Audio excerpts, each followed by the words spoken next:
So I got this question and I thought I would jump in with a quick bonus episode. So a follower wrote, a member in my fan group for a famous rock star on Facebook is posting to members that he's starting a same star themed podcast very soon. He's asking group members to submit MP3s of themselves playing this rock star's songs for him to use on the podcast, and he seems far less concerned than I am about copyright. I'm assuming he still needs permission from the music publisher or whomever to use even other people's playing these copyrighted songs. Am I correct? Is there a web page anywhere stating this specifically that I could show him?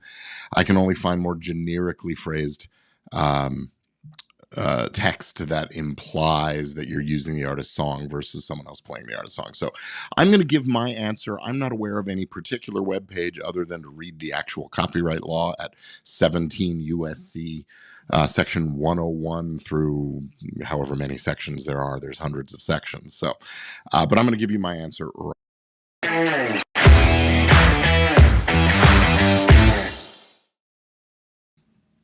All right. Hello there. Welcome back. This is a special bonus episode of Legit Podcast Pro. I'm Gordon Firemark, the podcast lawyer. And today we're diving into a topic that is pretty hot among podcast creators. Everybody wants to use music. So this issue came up. Can you use your own or your friends' cover recordings of famous songs in your podcast? And I'm going to break it down. So first off, we should talk about what exactly is a cover recording. Simply put, it is your own rendition or performance of someone else's song, a fresh take on a classic hit musical composition or something like that. But as you might guess, there's a bit more to it when we start to talk about the legal side. Copyright law is what's involved here, and it protects songs in two main ways. First off, there's the composition itself. That's the music and the lyrics, the work of the songwriter, and it's usually controlled by a music publishing company. That's one copyright. Then there's also the recording that embodies that copyright, that composition. And if you want to use that in your podcast, well, you would need to deal with the record company or the owner of that recording. But to use a cover in a podcast, then you still need to be thoughtful about this. So listen, if you're making your own recordings, then you own those copyrights in the recordings, and you don't need a license for the master. And if you're using other people's cover recordings, you do need their permission, but that should be pretty easy to do in the scenario that we're discussing.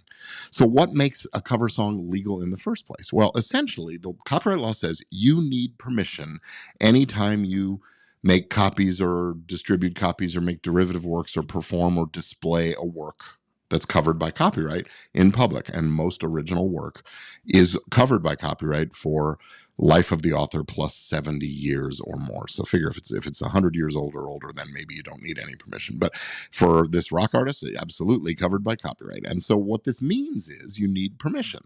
But the law actually has a carve out for these cover recordings. It's called a compulsory license. The owner of the copyright cannot say no as long as you pay the royalties. But what that does is it grants you the right to record and distribute your recording of the song. That's a special provision, makes it possible for anyone to do it as long as the composition has previously been recorded and released with the permission of the owner, and as long as you pay the royalties laid out under the law. The law says it's, I think, 10.1 cents currently per copy sold. But the thing is, this compulsory license for mechanical reproduction, as it's called, only applies to the sale of records or downloads embodying the composition. It's that cents per copy sold issue. The thing is, if you're a podcaster and you want to pair that music with the other material you include in your podcast, your speaking and your discussion and your interviews and all that, you are entering a different territory. You need what's called a synchronization license. Even if it's just audio, sync licenses are a different ballgame, and they require a direct negotiation with the publisher or other rights holders for the copyrighted work. And then there's also the public performance license. That's the stuff that's usually handled by radio stations with radio under so-called blanket licenses from ASCAP or BMI here in the US, or in Canada, the organization is called SOCAN. In the UK, it's PRS. And there are other companies like these performing rights organization, PROs, in other countries. But the thing is, these organizations only control a small part of the permission pie, and you would still need that privately negotiated sync license. And since the rights holders for the compositions can grant you the performance rights directly, well, you don't really gain much by going through those performing rights organizations for that, since you could do it all in one fell swoop and not have to pay royalties on an ongoing basis for that. So how do you navigate this as a podcaster? Well, a few choices, and one possible sort of exception that I'll tell you a little bit about. First off, consider obtaining the necessary licenses. Figure out who owns the composition copyrights in question. Contact them and get the permissions that you need. This will probably take some time, and it will likely involve some cost, so be prepared for that. And the other alternatives are using royalty-free music or creating your own compositions. But if you're doing a fan-oriented show about an artist, that may not work. And that exception that I mentioned might just be the help here. It's called fair use, and it's really the subject for another video or several other videos. You can check out my explainer linked in the description or the show notes for this episode. It's firemark.com/fair use. But the short version is, if you're using the cover recordings to do criticism or commentary about the original composition, or the artist, I suppose, or you're using it as a teaching tool and you're only using short snippets of the material, you're not taking the whole thing, well, then you might be in this fair use territory. You're going to want to get a lawyer's formal opinion on this before you start posting. You don't want to get a bunch of takedowns and copyright strikes and maybe even have your podcast or your channel banned from the platforms. So here's the bottom line. Using cover songs can add a lot of value and engagement to your podcast, but it's crucial that you proceed with real caution. Make sure you're clear on the rights involved and seek professional advice if you're unsure. And remember, it's all about respecting the original creators while bringing something new to the table. So that wraps up this quick bonus episode. I hope it sheds some light on using cover records in your podcast. And as always, I'll say thank you for listening. I'm Gordon Firemark, the podcast lawyer.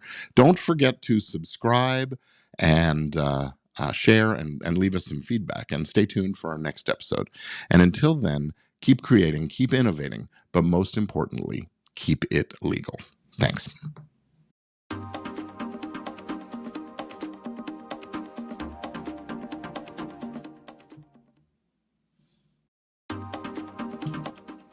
So I've got a comment from a Facebook user. The new Elvis Act about AI and music is interesting. Tennessee governor has signed legislation designed to protect all music industry professionals against the potential misuse of AI. I'm wondering if this could eventually seep into the podcasting world when it comes to, absolutely. Facebook user, yes, this will be an issue. In fact, I'm going to be talking about the Elvis Act on the next episode of my my flagship podcast, Entertainment Law Update. That will come out in late April. We got the word about the Elvis Act just the day we were recording our most recent episode.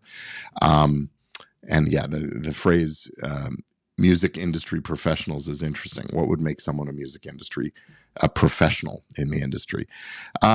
Usually that has some tie to making money, or at least intending to make money from performance, or working for established companies. And that's the problem with legislation in these situations, is why should we protect professionals but not amateurs? What about citizens who are doing their thing but don't expect it to be the way they make their living? And after all, most musicians don't make their living with their music. They're maybe it's a side hustle or something like that, but you want to make it a living. That's a tall order, high bar to jump over. So yeah, the Elvis Act is more about the AI recreation of voices, and it's similar in its nature, I think, to what we call a right of publicity law, or a misappropriation of name and likeness, or in this case, the sound of the voice. Here in California, we have a misappropriation statute, a right of publicity statute that addresses voice sound-alikes and things like that. And I think an AI would violate it the same as an individual or a company would violate it. So that's a thing. But yeah, good question, and thank you for presenting it here. Look for a discussion of it in a future episode, and thanks for being with me. Take care.